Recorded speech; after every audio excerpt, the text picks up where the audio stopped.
I'm not the only one who sees it. Recent polls have shown that overwhelming majority of Americans believe our democracy is at risk, that our democracy is under threat. They, too, see that democracy is on the ballot this year. It's President Joe Biden speaking last night at Union Station in Washington, just a few blocks from the United States Capitol. Let's bring in White House Chief of Staff Ron Klain. Ron, thanks for being with us this morning. Tell us about the decision to make that speech about democracy, about what's on the line 5 days from now in your estimation, and when you chose to do it, the timing. Well, you know, the president's been talking about the threat to our democracy since he launched his campaign way back in 2019, and again on January 6th, and again in September in Philadelphia at Independence Hall. And I think the president decided a few days ago that it was important to issue one final warning on this issue, to make very clear, to leave no doubt, that we have people out there still peddling the big lie, people now raising the issue of election denial in this election. And, of course, the horrible incident involving Speaker Pelosi and her family, showing the rising threat of political violence. And so I think all those things came together and led the president to make the strong remarks that he made last night. Hey, Ron, did the president reach out to Mitch McConnell or Kevin McCarthy or any Republican leaders suggesting that they get together and have a united front against this political violence? He hasn't spoken to them recently. I think the president's remarks last night, though, were very strong and bipartisan, made it clear that the majority of Republicans, like the overwhelming majority of Democrats, oppose political violence, but targeting and talking about the MAGA Republican officials who are stirring this, the people who are out there, repeating these QAnon violent memes and things like that. That's what he was talking about last night.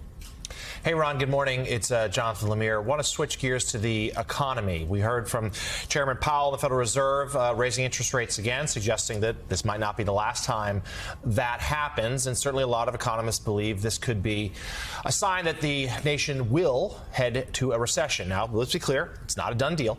But you guys have to prepare for things, eventualities. Can you walk us through what the White House is doing right now to prepare Americans, to prepare this economy for a possible recession down the road?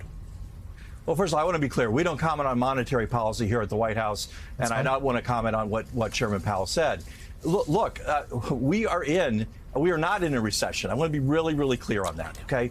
We just had today, this morning, come out the fact that unemployment claims remain at a historical low. We're at a 50-year low on unemployment overall, an all-time low on Hispanic unemployment. We've created more jobs in 2 years than any administration in history. And we saw the stock market just finish its biggest month in 40 years. And even with a little bit fallback on the market yesterday, the market closed yesterday higher than any one day of Donald Trump's 4-year presidency. So the economy is growing, it is strong, it is creating jobs. Our mission here at the White House is to continue that kind of economic growth, continue the job creation, continue to move the economy forward, and to tackle the biggest problem we have in the economy right now, frankly, which is inflation and bringing down prices of everyday things that really hit people hard. That's the number one problem right now. It's inflation, and that's the problem we're focused on.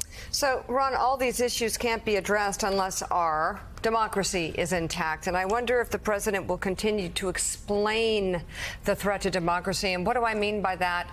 I think candidates can be effective explaining what happened with Roe, the consequences for women, for their health care, for their lives, because of access to abortion being denied in more states now. What does the country, can the president, and will he explain what this country starts to look like if ultra-MAGA candidates and election deniers are voted into office? Yeah, I think, Mika, we've had this discussion in the news media about, should he talk about democracy? Should he talk about the economy? Should he talk about abortion? I think what you've seen is the president on the stump talking about all these things and talking about also Social Security and Medicare. I think it's important to explain to the American people. Again, I'm covered by the Hatch Act. I can't engage in election advocacy here. But I think it's important to explain that before the country right now are two very different futures, two very different directions. And the president's making it very clear what his direction is, and also making it very clear what the other direction is. We got more news on that today, by the way. Front page of the New York Times, shows that the Republicans are saying that if they get control of the Congress, they intend to slash Social Security, they intend to slash Medicare. We need to explain that as well. White House Chief of Staff Ron Klain, thank you very much for being on the show this morning.